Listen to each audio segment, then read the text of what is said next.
BBAలో university second rank third rank సాధించడం Sun international విద్యార్థులకే సాధ్యం. నమస్తే, welcome to Telugu one news. నేను రూపానాథెళ్ళ. చంద్రబాబును చూసి నేర్చుకో మిస్టర్ జగన్. సంస్కారం ఉన్న సంస్కర్త అని ఆంధ్రప్రదేశ్ ముఖ్యమంత్రి చంద్రబాబు నాయుడు మరోసారి నిరూపించుకున్నారు. అది మరెవరి విషయంలోనూ కాదు, తన రాజకీయ ప్రత్యర్థి వైసీపీ అధ్యక్షుడు జగన్మోహన్ రెడ్డి విషయంలో. అసెంబ్లీ అంటే కౌరవ సభలా కాదు, గౌరవ సభలా ఉండాలని ఆశించే ఆయన దాన్ని తన ఆచరణలో కూడా చూపించారు. ఇదే నాకు జగన్ కి మధ్య ఉన్న తేడా అని చెప్పకనే స్పష్టంగా చెప్పారు. నాడు ఆంధ్రప్రదేశ్ శాసనసభ సమావేశాలు ప్రారంభమైనప్పుడు మొదటిగా కొత్తగా శాసనసభకు ఎన్నికైన సభ్యుల ప్రమాణ స్వీకార కార్యక్రమం జరిగింది. మొదట ముఖ్యమంత్రి, తర్వాత ఉప ముఖ్యమంత్రి, మంత్రులు, మహిళా సభ్యులు, సాధారణ సభ్యులు ప్రమాణ స్వీకారం చేయడం అనేది సాధారణంగా జరుగుతూ ఉంటుంది.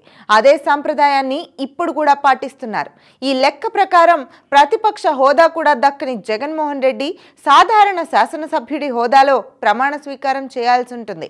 శాసనసభ్యుల ప్రమాణ స్వీకారం అనేది ఇంగ్లీష్ ఆల్ఫాబెటికల్ ఆర్డర్లో జరుగుతుంది. ఇంటి పేరు ఏతో ప్రారంభమయ్యే శాసనసభ్యుడు మొదట ప్రమాణ స్వీకారం చేస్తాడు.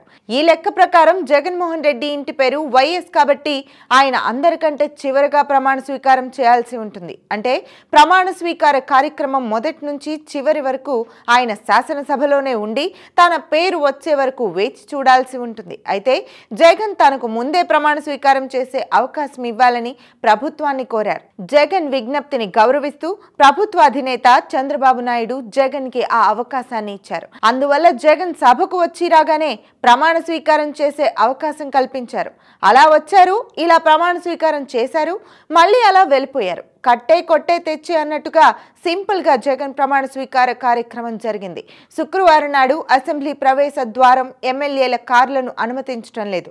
జగన్ సాధారణ ఎమ్మెల్యేనే కాబట్టి ఆయన కారును కూడా అసెంబ్లీ ప్రవేశ ద్వారం వరకు అనుమతించే అవకాశం లేదు. కొంత దూరం నడుచుకుంటూ ప్రవేశ ద్వారం దగ్గరికి రావాల్సి ఉంటుంది. కానీ జగన్మోహన్ రెడ్డి కారును ప్రవేశ ద్వారం వరకు అనుమతించాలని చంద్రబాబు ఆదేశించారు. ఇలా జగన్మోహన్ రెడ్డి గౌరవానికి ఎలాంటి భంగం కలగకుండా చూశారు. ఇదే జగన్ అయితే ఇలా చేసేవారా? నిస్సందేహంగా చేసేవారు కాదు. తన అహంకారాన్ని నిర్లజ్జగా ప్రదర్శించి ఉండేవారు. రూల్స్ పాటించాల్సిందే అని నియంతలాగా మాట్లాడి ఉండేవారు. ఇదేదో ఊహించడం కాదు, గతంలో చాలా సందర్భాల్లో అసెంబ్లీలోనే ఇలాంటి ప్రవర్తనను జగన్లో అందరూ చూశారు. అంతేకాదు సినీ ప్రముఖులు ఆయన దగ్గరికి వచ్చినప్పుడు అందరూ ఎక్కడో దూరంగా కార్లు ఆపుకుని చాలా దూరం నడిచి ముఖ్యమంత్రి కార్యాలయంలోకి వెళ్లాల్సి రావడం అంత త్వరగా మర్చిపోయే విషయం కాదు. అధికారంలో ఉన్నా అధికారంలో లేకపోయినా మనిషికి విలువని గౌరవాన్ని పెంచేది సంస్కారమేనని జగన్ ఇప్పటికైనా తెలుసుకుంటే బాగుంటుంది. తనకు చంద్రబాబు నాయుడికి తేడా ఏంటో అర్థం చేసుకుంటే, తన ప్రవర్తనను దిద్దుకుంటే రాజకీయంగా ఉపయోగపడినా పడకపోయినా ఒక మనిషిగా ఉపయోగపడుతుంది.